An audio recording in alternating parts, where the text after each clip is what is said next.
성령을 자유케 하는 성령운동, 제목만 듣게 되면 여러분 좀 황당하지 않습니까? 성령이 나를 자유케 해야 되는데 어떻게 우리가 성령을 자유케 하는 성령운동을 할 수 있느냐?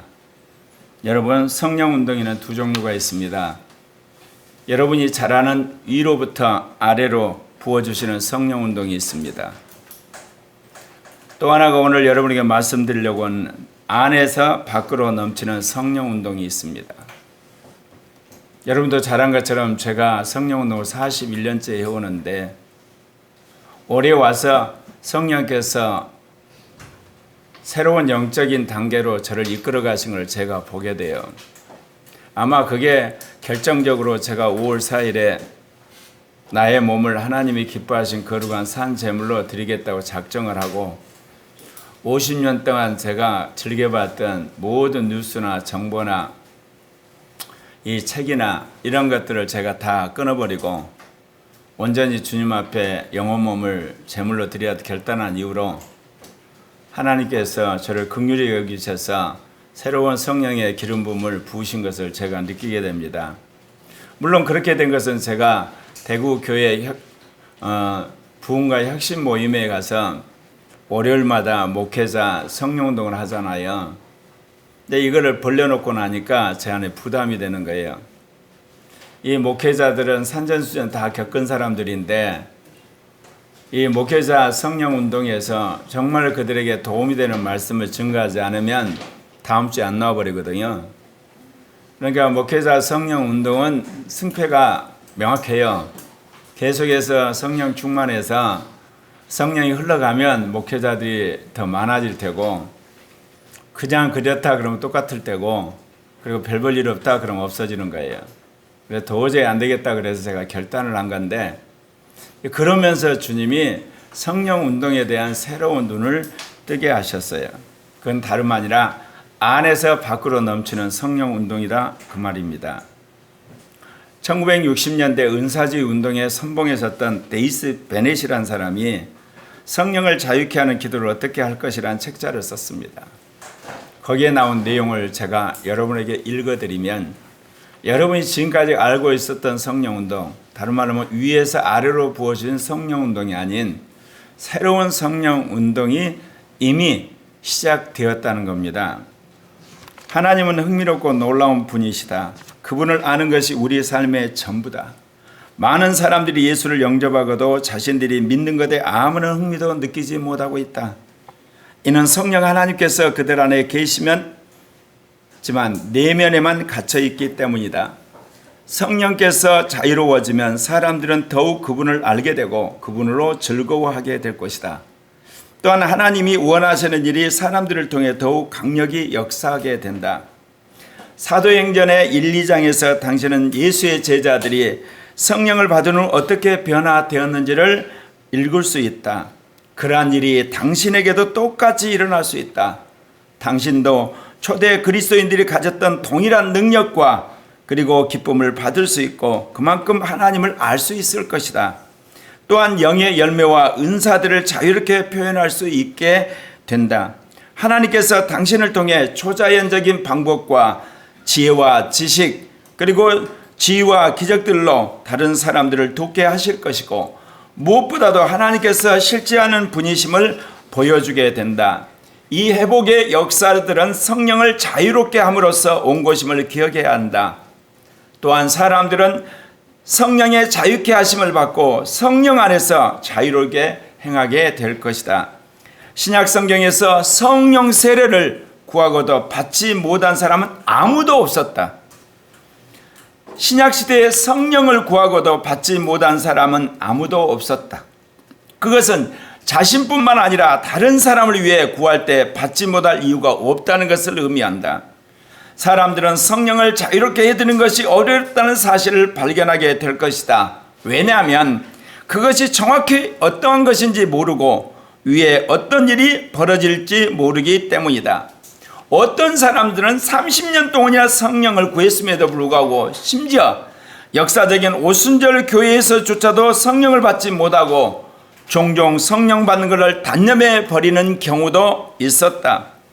불행히 이러한 일들은 사람들로 성령 세례가 모든 사람들을 위한 것이 아니라고 생각하게 만들었다.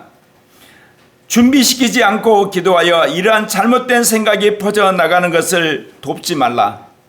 디모데전서 5장 22절에서 누구든지 갑자기 손을 얹고 기도하지 말라고 우리에게 한 이야기를 생각해 보라.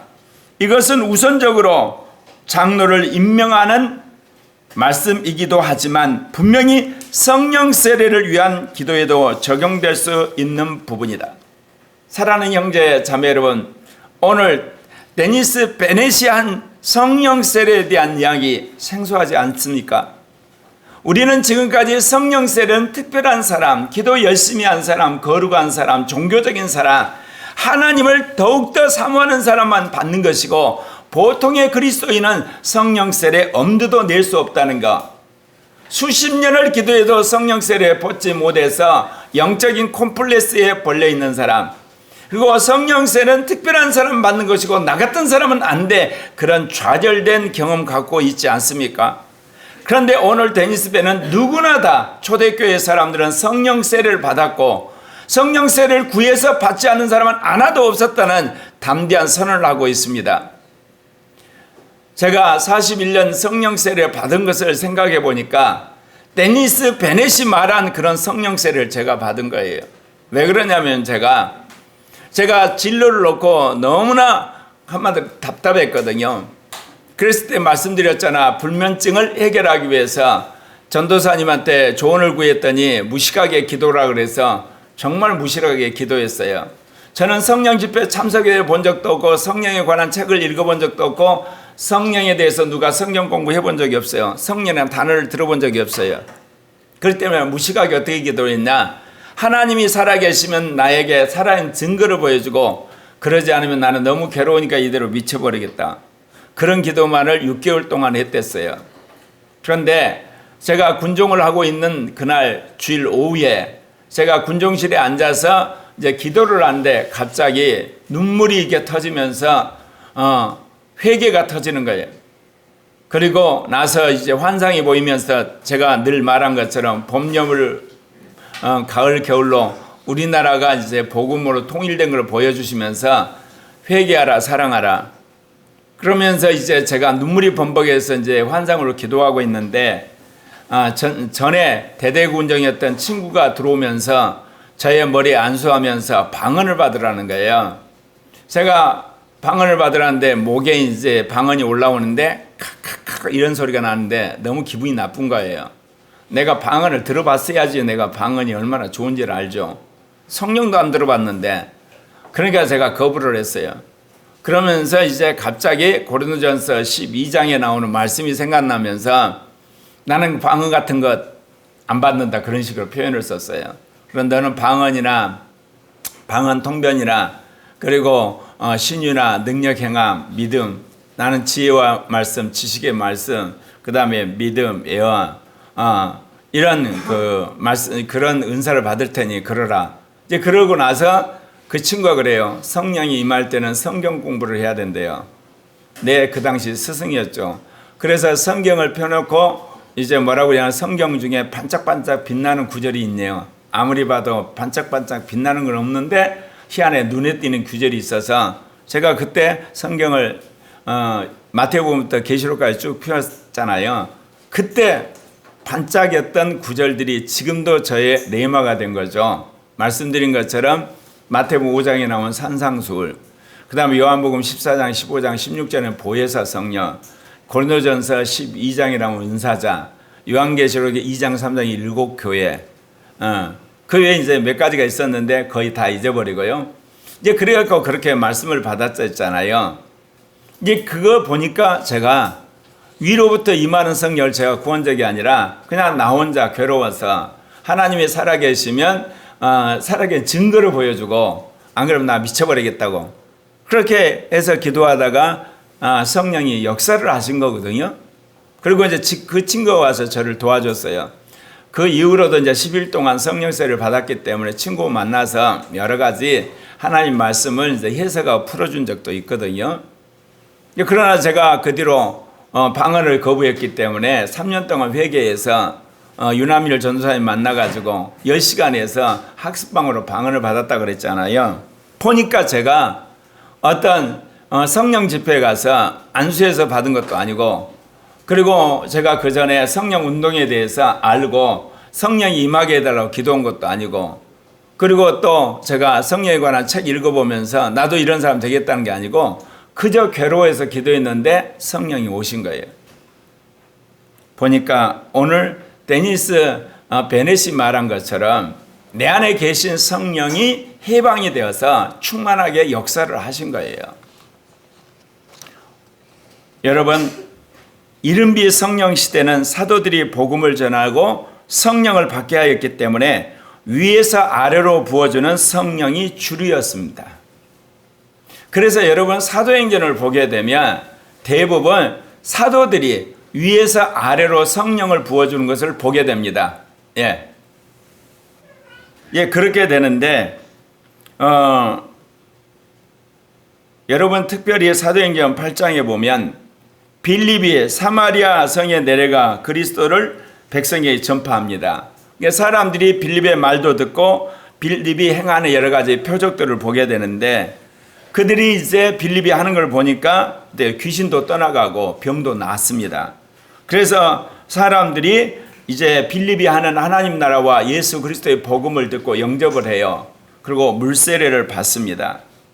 그런데 예루살렘에 있는 사도들이 사마리아 이 지역에서 일어난 이 전도 소식을 듣습니다. 그들이 하나님의 말씀을 받았다는 소식에 이제 그들이 두 사람의 사도를 보내죠. 베드로와 요한이 가는데 아직 한 사람에게도 성령이 내리신 일이 없다라 그렇게 나와요. 그래서 두 사람이 이제 이 사마리아 사람들 놓고 간절히 기도하고 안수를 하니까 성령을 받은지라 그렇게 이야기합니다. 이거는 성령을 받았다 그 이야기는 뭐예요? 표현이 위로부터 아래로 우리에게 성령이 오신 것을 말하죠.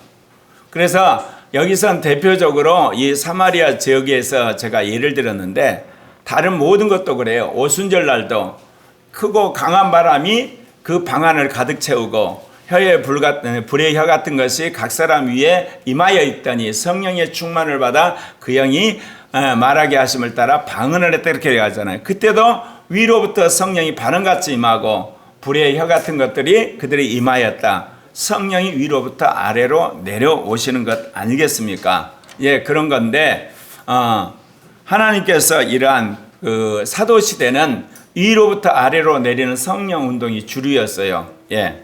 두 번째는 늦은 비 성령의 시대는 성경을 믿는 자에게 성령을 자유케 함으로 성령이 임재하기 때문에 내주한 성령을 자유케 함으로 성령 받는 운동이 주류가 될 것입니다. 예. 이 늦은 비 성령의 시대에 이러한 하나님의 역사가 이제 일어나게 되는데요. 제가 말씀드린 파업 목사의 경우를 여러분에게 예를 드리겠습니다. 1900년 10월에 미국 캔사스주 토페카에 베델 성사학교를 세웠습니다. 40명의 신학생들에게 그리스도가 구주란 것을 가르치고 특별히 신유사역을 강조했는데 거기서는 세 가지만 했어요. 기도하는 일과 성경 공부와 전도하는 일. 그러니까 이 학교 특징은 오직 성경만 가지고 가르쳤다는 거죠. 그런데 그가 1900년 인근 도시의 천막 부흥에 가기 위해서 사흘 동안 이 신학교를 비우면서 학생들에게 성령 세례의 증거가 무엇인가 숙제를 내줬어요. 그가 학교에 돌아왔을 때 학생들은 성경 가지고 연구를 했으니까 성경에서 해답을 얻었겠죠. 그건 다름 아니라 성령 세례의 증거는 방언이라는 결론을 얘들이 다 똑같이 레포트를 낸 겁니다. 그래서 그들이 이제 합심하여 성령 세례를 받기를 기도했는데 1900년 12월 30일에 파암이 수많은 학생들 가운데서 오즈만 양이라는 양이 자기에게 안수를 하면 성령이 방언을 주실 것 같다는 그런 말을 해서 안수를 했는데 방언이 터지기 시작했습니다. 그래서 오즈만 양이 받은 방언이 중국 방언이었다고 역사에 기록이 나오고 있습니다. 그 뒤로 오순절 운동에 가담한 사람 대부분은 방언을 성령 세례의 증거로 받아들이게 된 겁니다. 오늘 이 말씀을 여러분 쭉 보시면 알겠지만 그들이 성경 말씀을 믿은 겁니다. 그 놀라운 사실은 파암 목사가 성령세를 안 받은 겁니다. 그런데도 불구하고 오스만 장이 안수할 때 오스만 장이 성령 세례가 임하고 방언을 한 겁니다. 여러분, 늦은 비 성령의 시대는 성경 말씀을 믿고 구하는 사람에게 성령의 놀라운 세례가 임하고 그리고 여러 가지 방언과 은사가 터진다 그 이야기입니다. 이처럼 이른 비 성령의 시대는 사도들이 주도를 했고 늦은 비 성령 시대는 성령을 믿고 그 성령을 간구하는 사람들이 성령 세례를 받은 것입니다.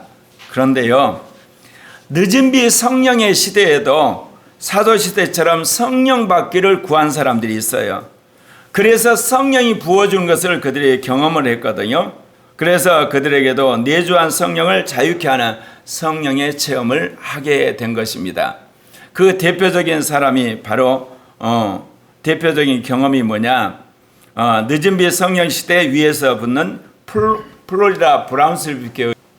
브라운스빌 교회는 연일 교회와 다름없이 약 300명가량이 회집했던 그런 교회고 건축 연구를 해서 남부럽지 않는 그런 목회를 했었어요. 그런데 존 킬패트리라는 담임 목사는 영적인 공고함과 마음의 허장함을 느끼고 성령에 대한 부흥을 기대하고 연구를 했댔어요. 그러던 어느 날 1995년 6월 18일 어버이 주일에 아리엔타 선교사 출신 스티븐 힐이라는 목사를 설교에 초청을 했어요. 그랬는데 그 스티븐 힐이 사람들에게 성령 받기를 원하는 사람 앞으로 나오라고 초청을 했습니다. 그런데 놀랍게도 담임 목사뿐만 아니라 거기에 나온 사람들이 성령에 압도돼서 쓰러져 버렸어요. 브라운스빌 교회는 저녁에 4시간 5시간 사람들이 예배를 드리고 매일 4,000명 5,000명 세계에서 수많은 사람들이 와서 예배를 드리는 겁니다. 매년 100만 명 이상이 찾아들었고 수십만 명이 결신하는 교회가 되었습니다. 그 여파는 펜사콜라시 다른 모든 교회도 영향을 미쳐서 이제는 낙태나 매춘이나 알코올이나 그리고 중도 그런 동성연애 이름난 도시가 완전히 변해버렸습니다. 그래서 브라운스빌 교회는 세계 각구로부터 성령과 그리고 또한 부흥을 꿈꾸는 모든 사람들의 관심이 되게 왔다는 겁니다. 이거는 뭐냐? 이른 비 성령의 시대에 사도들이 성령을 부었지만 늦은 비 성령의 시대에도 성령의 충만함을 구하게 되면 이런 강력한 성령의 임재로 교회가 폭발적으로 변화되고 수많은 사람들이 와서 성령의 충만을 받게 된다는 거죠. 그런데요, 여러분에게 말한 것처럼 이른 비 성령의 시대는 성경을 믿는 사람들이 성령의 해방을 받아서 안으로부터 성령이 밖으로 흘러나는 그야말로 새로운 성령 운동이 주류가 된다고 말씀을 드렸죠. 그러면 우리가 이런 놀라운 새로운 성령 운동을 하는 데 있어서 항상 문제는 우리는 성경에서 근거가 있어야 돼요. 아무리 이 시대에 놀라운 어떤 역사가 일어나도 성경에 근거가 없게 되면 이단으로 몰리거나 또한 이단적일 때가 많아요. 근데 놀라운 사실은 사도들에 의해서 위로부터 아래로 성령을 부어주었던 이른 비 성령의 시대에 안으로부터 밖으로 흘러나오는 성령 운동의 사례가 딱 하나 있어요. 지난 주간에 성령을 받고 성령을 주는 교회란 제목으로 제가 설교를 했댔잖아요. 하고 나서 신은순 목사하고 대화를 하는데 신은순 목사가 그거를 이제 지적을 하더라고. 뭐를 지적하냐? 사울이란 청년은 베드로나 요한에게 안수를 받고 성령세를 받은 게 아니라는 거예요. 아나니아란 청년한테 성령세를 받았다는 거예요. 그것은 장차 이 사울이란 청년이 이 베드로라고 하는 유대교 전통에 속해 있는 기독교를 개혁하기 위해서는 그가 아나니라고 하는 무명의 제자한테 성령 세례를 받음으로 말미암아 영적 권위에 눌리지 않게 됐다는 이야기를 하더라고요. 내가 생각지 못한 거구나. 그건 맞아요. 만약에요, 이 사울이라고 하는 청년이요 베드로에게 초청을 해서 베드로에게 설교를 듣고 안수를 받았다면 그 당시 권위적 문화 속에서 이 사울이라는 청년이 베드로의 그 권위에 눌려가지고 베드로의 목회나 신학 또는 어떤 영성의 잘못을 지적할 만큼 개혁적인 인물이 되지 못했을 거예요.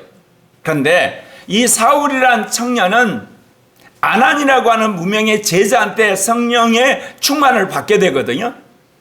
그렇기 때문에 그는 나중에 성경을 연구하고 성령 충만을 받아서 유대교 출신의 한마디로 초기 기독교 지도자들인 베드로와 요한, 그 모든 사람들을 개혁하는 새로운 세계적인 기독교의 출발을 알리는 개혁된 기독교를 그가 한마디로 세울 수가 있었던 겁니다. 그래서 여러분 신약 성경을 읽다 보면 크게 교파는 아니지만 두 그룹의 기독교가 있습니다. 하나는 예수님의 제자들을 중심으로 하는 유대교 전통이 굉장히 강한 베드로를 중심으로 한 하나의 그룹이 하나 있고요. 하나는 이러한 할례라든지 율법이라든지 유대교 전통을 철저하게 배격하는 바울을 중심으로 하는 그야말로 세계적인 선교의 하나의 그룹을 형성한 그룹이 있습니다. 그러니까 하나님께서는 이 놀랍게도 이 사울이라는 청년이 예수를 믿는 과정도 그렇고요. 성령 세례 받는 과정도 독특했다는 겁니다. 평신도한테 성령 세례를 받은 거예요. 다른 모든 사람들은 사도들에게 성령 세례를 받았어요. 이런 하나님의 섭리가 있기 때문에 오늘 이른비의 성령 시대에 내주한 성령을 자유케 함으로 충만을 받은 하나의 이제 사례로서 사울이란 청년의 사례를 통해서 여러분에게 말씀을 증거하려고 합니다. 지금 이야기를 하다 보니까 여러분 제가 하는 이야기가 굉장히 복잡합니까? 이른비의 성령의 시대는 위로부터 아래로 내려오는 사도들 주류의 성령운동이었어요. 늦은비의 성령 시대는 성경의 말씀을 믿음으로 말미암아 내 안에 있는 성령이 밖으로 흘러나오는 성령을 자유케 하는 안으로부터 밖으로 나오는 성령운동이 주류란 말입니다. 그런데 이른비 성령의 시대도 안에서 밖으로 나오는 성령의 체험을 한 사람이 있는데 그게 사울 청년이야. 네. 오늘날 늦은비 성령의 시대 위로부터 강력한 성령의 기름 부음 받아서 전 세계를 놀랍게 한 교회 사례가 브란스빌 교회. 그래서 무려 수백만이 그 브란스빌 교회를 방문했고 그것 때문에 미국 전역에 전 세계 성령 운동에 놀라운 파장을 일으켰어요. 그래서 오늘 우리는 늦은비 성령 시대의 성령 운동의 주류인 안에 계시는 성령이 밖으로 흘러나오는 이 성령 운동을 우리가 앞으로 추진할 건데 계속해서 우리가 이끌어갈 건데 그 근거를 성경에서 찾아야 돼요. 그 근거가 다름 아닌 사울이란 청년이 성령 충만케 된 사례에서 우리가 그 근거를 찾을 수 있다 그 이야기입니다. 그래서 오늘 그 말씀을 이제 이야기하려고 합니다. 좀 이해 가셨나요 이제? 네. 첫 번째, 사울은 순교자 스데반에게서 예수 복음을 들었어요. 여러분 기독교 역사에서 최초의 순교자가 여러분 평신도로서는 스데반이거든요. 예. 스데반이 순교를 했댔는데 나중에 야고보 사도가 또 순교를 하죠. 그런데 바울이 복음을요 일상적으로 어떤 전도자를 만나 들은 게 아니에요. 스데반을 죽이러 가서 스데반이 죽으면서 한 예수 그리스도의 복음 설교를 들은 거예요. 목이 곧고 마음과 귀에 할례를 받지 못한 사람들아, 너희도 너희 조상들과 같이 항상 성령을 거스르는도다. 너희 조상들이 선지자들 중 누구를 박해하지 아니하였느냐? 의인이 오시리라 예고한 자들을 그들이 죽였고 이제 너희는 그 의인을 잡아준 자요 살인한 자가 되나니 너희는 천사가 전한 율법을 아까도 지키지 않았다. 스데반이 이렇게 공개적으로 유대교 지도자들과 바리새인들 앞에다 놓고 이 설교를 했는데 그때 사울이란 청년도 그 현장에 있었어요. 이야기를 듣니 사람들이 마음에 찔려가지고 화가 나가지고 이를 가르쳐 결국은 달려들어서 돌로 쳐서 스데반을 죽여버립니다. 스데반이 성령이 충만하여서 하늘을 우러러 주목하며 하나님의 영광과 그 옆에 있는 예수 그리스도, 그분이 하나님 우편에 서신 것을 보고 뭐라고 이야기하냐면 하늘이 열리고 인자가 하나님 우편에 서신 걸 보느라 정말 화가 나는 거예요. 결국 그래서 돌무더기가 돼서 스데반은 죽습니다. 그런데 놀라운 사실은 그 현장에서 사울이라는 청년이 거기에 있었다는 거예요. 그러니까 사울이라는 청년이 그걸 들으면서 어땠을까요? 자신은 율법의 신봉자예요. 그렇기 때문에 이 예수는 물론이고 예수를 믿는 스데반과 그 무리들은 이단이라고 생각을 한 거예요. 그래서 그들을 잡아다가 감옥에 쳐넣고 한마디 두들겨 패고 온갖 핍박을 가하는데 선봉을 서는, 오늘날은 반기독교의 선봉장이었어요. 그러니까 스데반이 이렇게 순교하는 것도 당연하다고 여겼기 때문에 그도 같이 참여한 거잖아요. 그런데 이 사울이라는 청년이 쇼크를 먹은 거예요. 왜 쇼크를 먹었냐면 수많은 사람들이 달려들어서 돌로 쳐 죽이는데 이 스데반이 눈 하나 깜짝하지 않고 평온한 얼굴로 하나님 보좌가 계시고 예수 그리스도가 이제 서 계신다 그러면서 그가 돌로 쳐 죽이는 그들을 향해서 비난하거나 또는 욕하거나 저주하지 않고 그대로 숨을 거둔 거예요. 사울이란 청년의 입장에서 봤을 때는 저 정도 되면 자기를 죽이려는 사람들을 향해서 저주를 하든지 아니면 욕을 하든지 어떤 애도 저항을 할 텐데 저렇게 평온하게 죽을 수 있냐 이거예요. 그게 내내 이 사울이란 청년의 쇼크가 됐던 겁니다. 바로 안에서 갈등을 한 거예요. 유대교를 믿는 자기 자신, 이제 스데반을 통해서 예수 그리스도의 복음을 들은 자신 안에 두 개가 싸우는 겁니다. 이게 그 와중에 이제 그럼에도 불구하고 그가 유대교를 그가 확신했기 때문에 대제사장에게 허락을 맡아서 예수를 믿는 사람들을 잡아서 가두려고 체포하러 다메섹으로 가는 겁니다.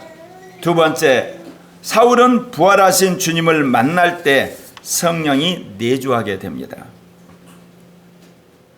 여러분, 예수 그리스도를 언제 믿죠? 예수 그리스도의 복음을 들은 연후에 믿어지는 거예요. 어떤 사람은 복음을 들은 그 자리에서 영접한 사람도 있어요. 근데 어떤 사람은 예수 그리스도의 복음을 듣고 나서 혼자 고민하다가 예수를 믿은 사람도 있어요. 어떤 사람은 예수 그리스도의 복음을 들은 다음에 기독교 방송 듣다가 그때 영접한 사람도 있어요. 어떤 사람은 예수의 복음을 듣고 고민하다가 경건서적 읽다가 그렇구나 믿는 사람도 있고, 어떤 사람은 교회나 한번 나가볼까 하다가 설교 들으면서 그렇구나 하고 그때 확신한 사람이 있는데, 이 사울이라는 청년은 다메섹에서 예수를 만난 그 순간 이제 성령이 그 안에 거하게 되는, 그래서 예수를 믿게 된 겁니다. 사울이 스데반의 죽임을 당연하게 여기죠. 그래서 수많은 사람들이 이제 박해를 받게 되는데, 그래서 예수를 믿는 그리스도인들이 유대와 사마리아로 흩어져요. 그래서 경건한 사람들이 스데반을 장사를 했는데 사울은 역설적으로 더 열심을 내서 예수 믿는 사람을 잡아 가두는 겁니다. 그래서 그가 유혹과 살기가 등등해서 이제는 아예 대제사장한테 허락을 맡아서 다메섹의 여러 회당에 가가지고 사람들을 동원해가지고 예수를 믿는 사람들을 남녀를 막론하고 결박하여 아예 예루살렘으로 압송할 계획으로 가고 있는 겁니다. 그런데 사도행전 9장에 보면 사울이 길을 가는데 다메섹에 가까이 이르러 호련히 하늘로부터 빛이 그를 비추는 것이에요. 그런데 소리가 들리는 겁니다. 사울아 사울아 너가 어찌하여 나를 박해하느냐. 지금 사울 혼자 가는 게 아니에요. 떼거지로 지금 가는 거예요. 가는데 거기 있는 모든 사람들이 이 사울에게 한 이야기를 들었어요. 그런데 그 소리와 더불어서 빛으로 주님이 나타나신 거죠. 근데 사울의 눈에만 주님의 빛이 보인 거예요. 거기 있는 사람들은 그 빛을 보지 못했어요. 근데 그 빛이 너무나 강렬했기 때문에 그 순간 사울이 갑자기 시각장애자가 된 겁니다. 그래서 땅에 엎어진 거예요. 그래서 주님이 그 말씀 하시는 거예요. 주여 누구시니까? 너가 박해하는 예수다. 그러시면서 시내로 들어가라. 너가 행할 길을 알려줄 자가 있다. 이제 그 말을 듣고 이제 사울이 눈을 떠보려고 하는데 아무것도 안 보이는 거예요. 결국 옆에 있는 사람들이 사울을 데리고 다메섹 안으로 들어가죠. 다메섹으로 들어가지만 사흘 동안 보지도 못하고 먹지도 못하고 그가 있게 됩니다. 세 번째, 아나니아가 내주한 성령을 자유케 함으로 사울을 성령이 충만케 하였습니다. 이 굉장히 중요한 겁니다. 왜 우리가 성령 운동을 하면 위로부터 아래로 임하는 성령 운동만 생각하게 되냐면, 사도행전 1장부터 28장 여러분 읽기만 하면 대부분 성령을 위로부터 아래로 내리고, 그리고 물세례 받았는데 성령 세례 받으라 그래서 안수했더니 성령을 받게 되고, 심지어 아나니아한테 성령의 충만케를 받은 사울이란 청년도 바울 사도가 돼가지고 에베소 지역 가서 안수해서 성령 받으라 그러거든요. 그러니까 우리 모두가 어때요? 성령은 위로부터 아래로 받는 거라고 생각을 해요. 그래서 여러분이 어때요? 불로 성령은 항상 위로부터 아래로 내려오는 거예요. 여러분, 이거는 이른비 성령의 시대의 성령 운동의 주류 패턴이에요, 여러분. 왜냐하면 예수님이 하나님 나라 소식을 전하고 가셨잖아요. 근데 예수님이 너희가 이제 몇 날이 모레 성령을 받을 거라 말씀했기 때문에, 하늘에 가 계신 예수님이 성령을 받아 주신다고 그러니까 하늘에서 땅으로 내린다는 그 이미지가 워낙 강한 거예요. 그러니까 모든 사람이 항상 성령을 받아야 되고, 성령이 오시옵소서, 성령의 불을 주시옵소서, 그것이 수많은 사람들의 하나의 성령 받는 패러다임이 된 거예요. 그래서 여러분, 성령 집회 가면 어때요? 성령을 주시옵소서 찬양을 하고, 또 어때요? 주여 성령을 주시옵소서 그러고 하잖아요. 이게 틀린 것은 아니다 그 이야기예요. 왜? 보좌 우편에 계신 주님이 우리에게 성령을 부어주시니까 위에서 아래로 성령 붓는 건 맞다 그 이야기입니다. 그런데 놀랍게도 주님은 이 아나니아라고 하는 제자를 통해서 이제 다메섹에서 예수를 만나 이 청년을 성령을 충만케 하는데, 위로부터 성령을 받으라는 게 아니라 이 사울이라는 청년 안에 계시는 성령을 자유케 함으로 그가 성령 충만케 했다는 거예요. 유일한 예외입니다. 이것은 훗날 늦은 비 성령 시대 성령 운동의 주류는 이제 안에 계신 성령을 해방시킴으로 그 성령이 밖으로 흘러넘치는 그것을 위한 하나의 모델이라고 저는 생각합니다. 다메섹에 아나니아라는 제자가 있다고 그랬잖아요. 그가 환상 중에 주님의 부름을 받습니다. 아나니아, 그러니까 주여 내가 여기 있나이다. 주님이 뭐라고 그러냐? 집가라는 거리 가서 유다 집에서 지금 기도하는 사울이라는 청년이 있는데 그가 지금 기도하는 중에 있다. 그가 지금 누가 와서 안수하는 걸 지금 보고 있다. 그러니까 내뜸 아나니아가 뭐라고 이야기하느냐? 그 사람 소식 제가 들었는데요. 그 친구가 대제사장한테 허락을 맡아서 우리를 체포하러 왔다는 소식을 들었는데 어떻게 내가 거기에 갑니까? 그때 예수님이 하신 이야기가 있어요. 그는 내 이름을 위해 이방인과 임금들과 그리고 이스라엘 자손들에게 복음을 전하기 위해서 내가 택한 그릇이다. 그는 나의 복음을 위해서 많은 고난을 받아야 할 것이다. 그러니까 아나니아가 그 말에 수긍하고 갔습니다. 사도행전 9장 17절과 그 18절에 나온 내용인데요. 제가 읽어드릴게요. 이건 너무너무 중요한 내용입니다. 네. 이게 바로 늦은 비 성령 시대 성령을 자유케 함으로 성령 충만하게 할 수 있는 사례이기 때문에 그래요. 잘 보십시오. 여기 같이 읽을까요? 시작. 아나니아가 떠나 그 집에 들어가서 그에게 안수하여 이를 때 형제 사울아, 주 곧 내가 오시는 길에서 나타나셨던 예수께서 나를 보내어 너로 다시 보게 하시고 성령으로 충만하게 하신다니, 즉시 사울의 눈에서 비늘 같은 것이 벗어져 다시 보게 된지라. 일어나 세례를 받고 음식을 먹음에 강건하여 지니라. 여러분, 여기 보면 이 아나니아가 성령 받으라 그렇게 말 안 해요. 너가 오는 길에 만났던 그 예수가 나를 보내서 네 눈을 뜨게 하고 너로 성령을 충만케 한다 그 이야기예요. 그러고 나서 그가 눈이 떠져요. 그리고 그가 물세례를 받아요. 사랑하는 형제 자매 여러분, 우리가 예수를 영접하잖아요. 그럼 여러분 안에 성령이 와 계세요. 그 성령이 밖으로 나오는 것이 성령 세례예요. 네. 이른비 성령의 시대야 성령이 있는지도 모르잖아요. 그러니까 예수를 믿고 나서 이미 성령을 받은 사도들이 가서 성령을 받으라 그런 거예요. 예. 너희들 믿을 때 성령 받느냐 모른대요. 성령 받으라는 거예요. 예. 그랬을 때 모든 사람들은 이구동성으로 성령은 위로부터 아래로 우리한테 오시구나 그렇게 믿었댔고 그렇게 믿어서 성령 충만을 받았어요. 그런데 오늘 유일하게 이 사울이라는 청년은 다메섹에서 예수를 만난 순간 성령을 받은 거예요. 정확히 말하면 그때 성령이 들어가신 거죠. 그래서 그가 이제 사흘 동안 먹지도 못하면서 직가라는 집에 있는데 이 아나니아가 와서 성령으로 충만케 한다 그러니까 성령이 충만해지면서 눈이 떠져버린 거예요. 오늘 이거는 이 시대를 사는 크리스찬들이 굉장히 중요한 말씀이에요. 저도 그랬지만 이 늦은 비 성령의 시대의 사람들은 사도 때문에 성령 받은 게 아니에요. 성경을 믿기 때문에 여러분 성령세를 받아요. 그 이야기는 여러분 안에 계시는 성령이 성경 말씀을 보게 해가지고 여러분에게 확신을 주는 거예요. 이 시대도 성령세가 가능하구나. 아멘. 주시옵소서. 기도해서 그냥 받은 사람도 있고 그 말씀을 여러분 전하는 목회자 이야기 듣고 받은 사람도 있고 저처럼 못 모르고 열심히 기도하다가 성령세를 받는 수도 있고 그렇다 그 이야기예요.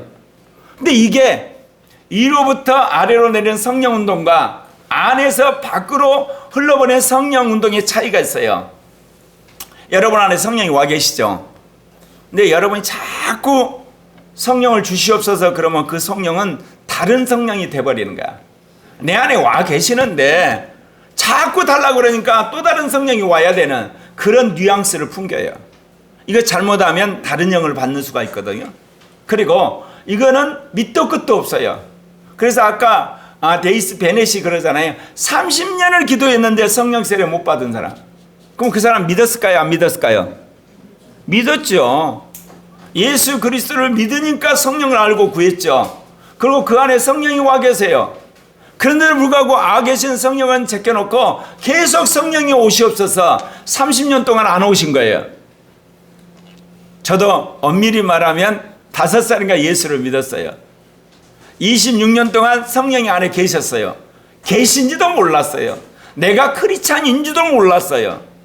그러다가 군대 가서 물세례 받고 이제 크리스찬이란 인식은 있었지만 구원의 확신도 없고 아무것도 없었어요. 성령도 모르고 그러다가 26살 때 그 성령 세례를 받고 나서야 내가 크리스찬이란 거, 내가 영생 얻었다는 거, 성령 와 계신다는 거, 내가 죽으면 부활하는 걸 그걸 내가 믿게 됐잖아요.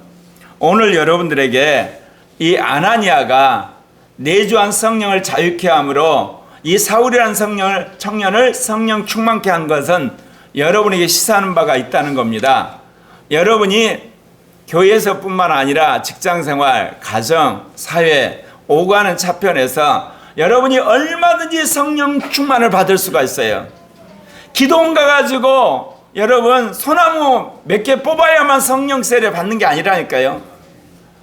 여러분 일주일 작전 기도하고 금식하고 성령 붕에 가가지고 열심히 주여 인상 쓰면서 기도하고 그러다가 번쩍 하면서 성령 임한 게 아니다 그 이야기예요. 여러분 안에 계시는 성령을 해방시켜 드리며 여러분이 성령 충만하게 돼요. 그러면 이제 문제는 뭐냐? 누가 성령을 제안했냐? 나요. 네. 내 안에도 성령 있고 네 안에도 성령 있고 네 안에도 성령 있는데 어떤 사람은 성령 충만하고 어떤 사람은 성령 충만하지 않는 이유가 하늘에 계신 주님한테 여러분 지금까지 손가락질했어. 어떤 사람은 원래부터 종교성이 뛰어나고 어떤 사람은 정말 하나님 택해가지고 위로부터 팍팍 부으시고 나는 주님께서 택하지 않고 나는 홀대를 하셔서 안 부으시고 이럴 수가 있습니까? 여러분 기도할 때마다 그런 생각이 약간은 들었을 거예요. 하나님 고영선 목사는 그렇게 성령을 부으시고 나는 왜 이렇게 안 부으시고 왜 인간 차별하십니까?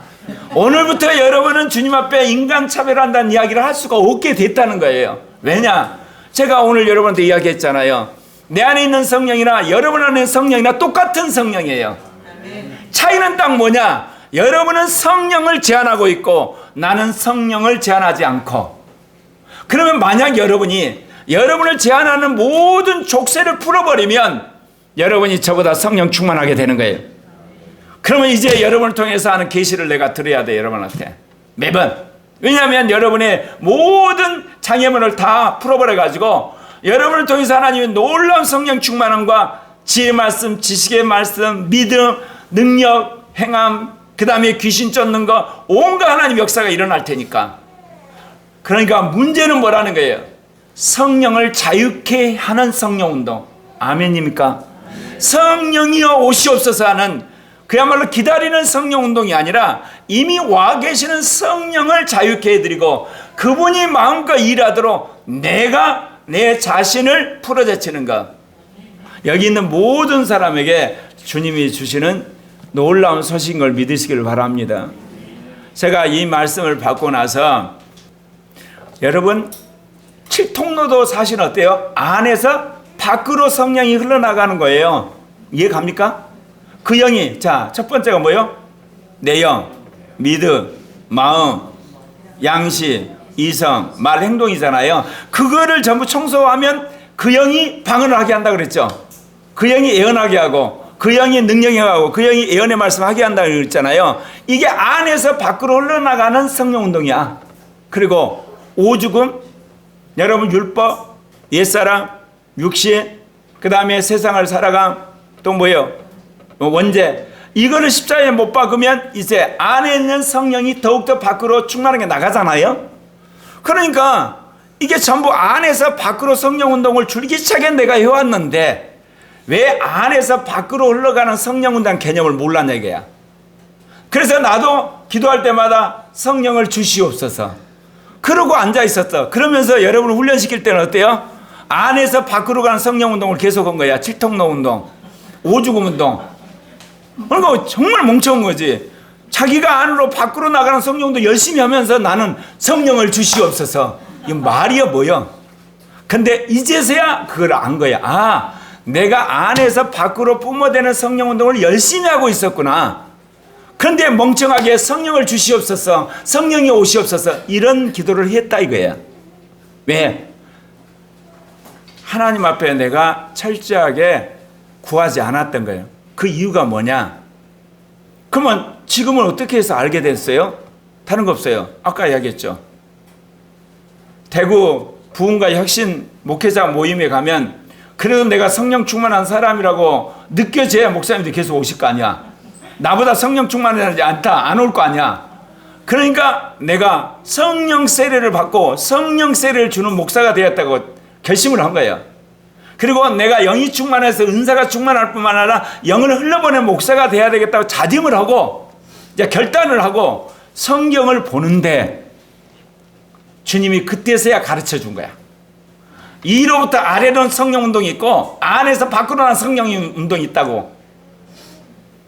주님도 참 쌤통이셔. 아니 이거를 41년 전에 가르쳐 줬으면 얼마나 좋아요.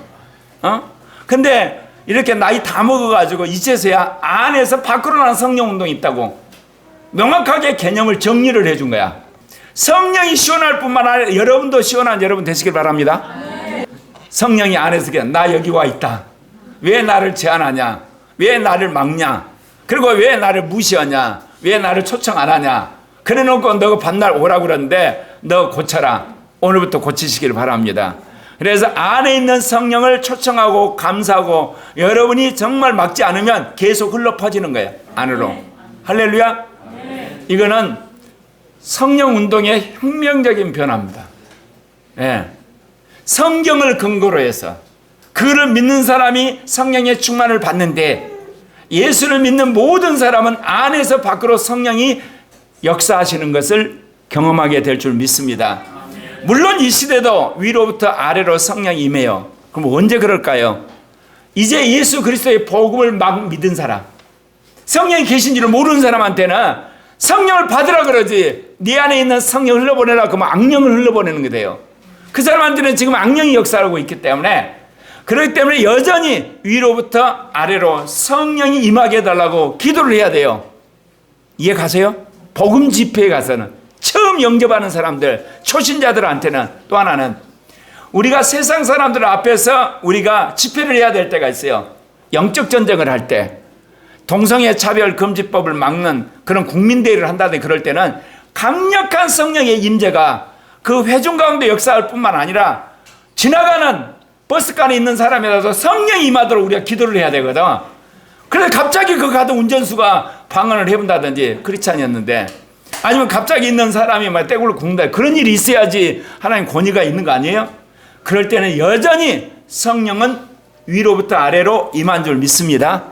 그러나 여러분은 이미 성령이 와 계신다는 거예요. 할렐루야. 그러니까 왜 안 주셔요? 불평하지 말고. 왜 차별하세요? 여러분 따지지 말고. 성령이 오시옵소서 다른 영 부르지 말고, 여러분 안에 계시는 성령이 밖으로 나가는데 장애물 치우는데 열심을 내는 여러분 되시길 바랍니다. 자, 기도하겠습니다.